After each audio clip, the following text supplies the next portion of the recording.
रमेश अपनी माँ कमला, पत्नी शोभा और बेटी रानी के साथ एक गांव में रहता है। पहले तो रमेश के पास काफी जमीन थी और खेती का काम भी अच्छे से चल रहा था। पर माँ की बीमारी के चलते धीरे धीरे उसकी सारी जमीन बिक जाती है और अब रमेश के पास खेती करने के लिए जमीन भी कम हो जाती है। उसका परिवार पहले से ही गरीब था, पर अब उसकी हालत और भी खराब हो जाती है। घर की जरूरतों को पूरा करने और मां के इलाज के लिए रमेश ने गांव के जमींदार से पैसे उधार लिए थे। रमेश के पास कुछ खेती की जमीन तो बची है, पर उस पर इतना अनाज नहीं हो पाता कि उसका गुजारा चल सके। खेत में होने वाले आधे अनाज को वो अपने और अपने परिवार के लिए रख लेता था और जो बच जाता था उसे बाजार में बेचकर जो पैसा मिलता उससे वो अपना कर्जा और घर के बाकी खर्चे चलाता था। पर अब तो खेत ही आधा रह गया था, तो उससे होने वाला अनाज भी आधा हो गया। कर्ज के पैसे चुकाने में भी बड़ी मुश्किल हो रही थी और साथ साथ घर खर्च के लिए भी पैसे नहीं बच रहे थे।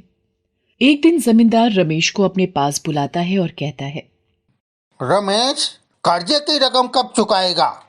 मालिक, आपको तो पता है ना मेरी हालत के बारे में। मैंने क्या तेरा ठेका ले रखा है? मुझे मेरे पैसों से मतलब है बस। कब देगा ये बता। मालिक, अभी तो नहीं है मेरे पास पैसे। जैसे ही फसल बिकती है सबसे पहले आपके पैसे देने की कोशिश करता हूँ। कोशिश नहीं, मुझे मेरे पैसे चाहिए। मालिक, घर में बीमार बूढ़ी माँ है। माँ के इलाज के लिए पैसे नहीं होते मेरे पास, तो आपको कहाँ से दूँ मैं पैसे? ऐसा कहकर रमेश रोने लगता है। तब जमींदार गुस्से में कहता है, देख रमेश, मुझे ये मगरमच्छ की आंख मत दिखा। जिसे देखो पैसा देने के नाम पर रोना शुरू कर देता है। अरे जब दे नहीं सकते तो लेते क्यों हो? अब सुन मेरी बात।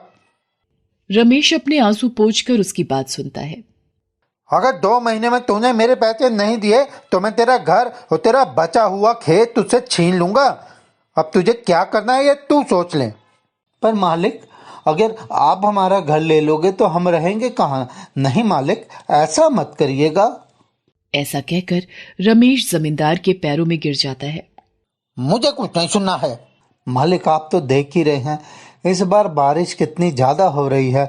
फसलें भी खेतों में खड़े खड़े खराब हो रही हैं। कौन खरीदेगा खराब फसलों को? अरे भाई, अगर बारिश ज्यादा हो रही है तो इसमें मेरी क्या गलती है? मैंने कराई है क्या बारिश? नहीं नहीं मालिक, मैं ये नहीं कह रहा आपने कराई है बारिश। देख रमेश, तू मेरा दिमाग मत खराब कर। जिस दिन सारे पैसे दे देगा उस दिन बात करना। अब तू मुझसे।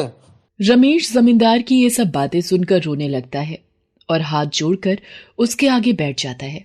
जमींदार को उसको रोता देखकर और अपने सामने बैठा देखकर बहुत गुस्सा आता है और जमींदार रमेश से कहता है, चल निकल यहाँ से। अब 2 महीने बाद आऊंगा तेरे घर में। तब तक पैसे दे दो तो ठीक है, वरना अपने रहने के लिए कोई और ठिकाना ढूंढ लेना। बाद में मत बहाना ये आंसू मेरे सामने तू। ऐसा कहकर जमींदार रमेश को धक्का देता है और रमेश वहां से बिना कुछ बोले रोता हुआ निकल जाता है। उसकी पत्नी और बेटी घर के आंगन में बैठी उसका इंतजार कर रही थी। अपने पिता को आता हुआ देखकर वो चिल्लाती हुई रमेश के पास आती है, बाबा, बाबा आप आ गए? माँ देखो ना, बाबा आ गए।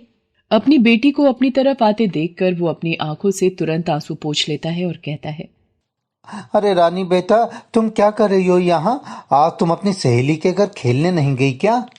बस बाबा जा रही हूँ, आपको देखा तो रुक गई थी।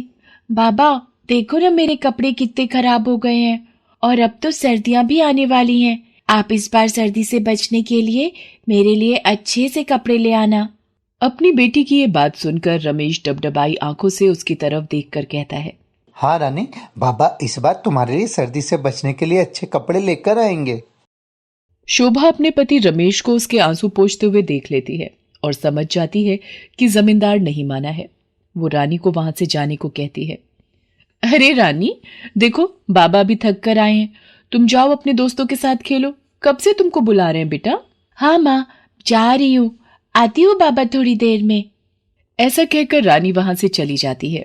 रानी के जाने के बाद शोभा अपने पति रमेश से पूछती है, क्या हुआ जी, क्यों इतना परेशान दिख रहे हो?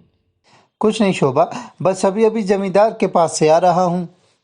हाँ, आपको परेशान देखकर मैं समझ गई थी। क्या कहा उसने जी?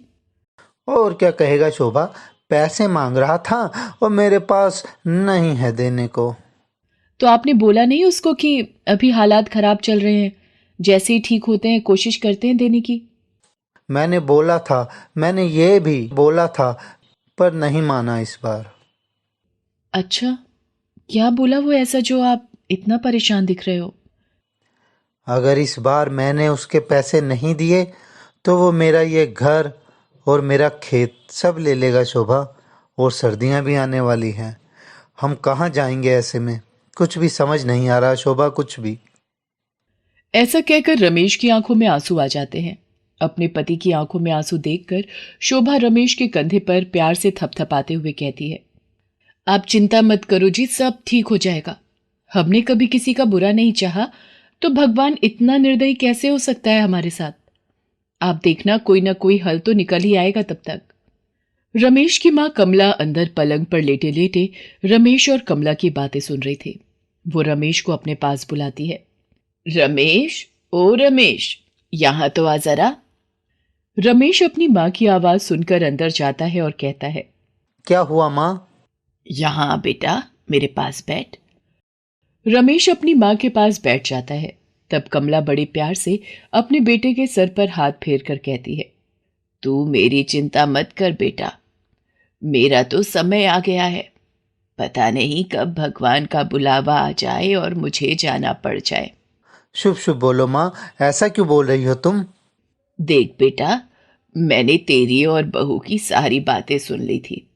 मैं तो बस इतना कह रही थी कि तू मेरी दवाइयों पर जो पैसा खर्च करता है ना बेटा, वो अब मत कर।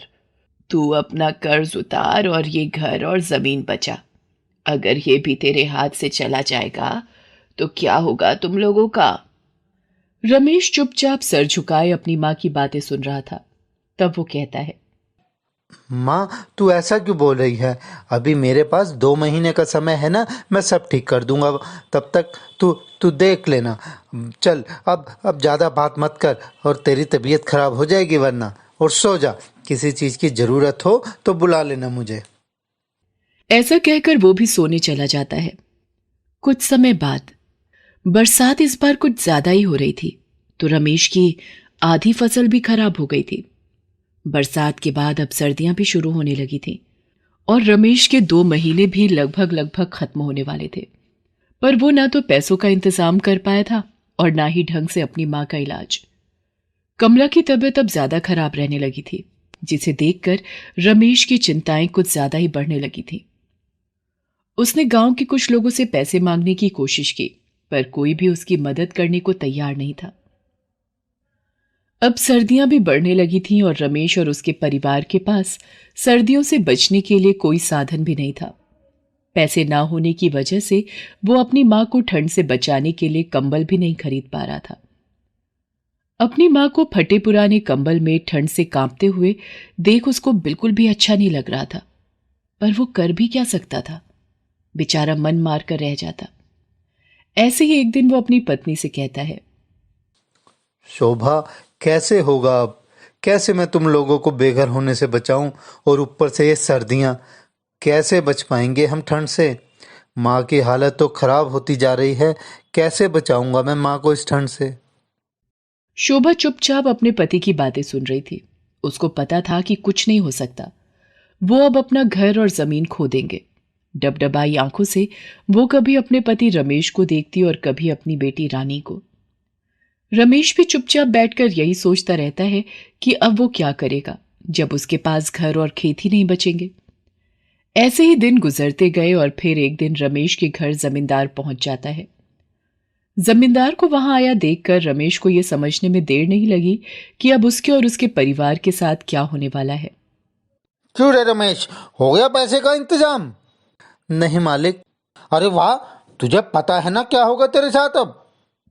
रमेश हाथ जोड़कर जमींदार के पैरों में बैठ जाता है और कहता है, मालिक, कुछ दिन का समय और मिल जाता तो अच्छा रहता। इतनी ठंड में कहाँ जाएंगे हम लोग? कुछ तो तरस करो हम पर। जमींदार जोर जोर से हंसने लगता है और कहता है, तुमको अब और समय नहीं मिलेगा, बस बोला था मैंने। और अब तू मेरे सामने रोने का नाटक मत कर।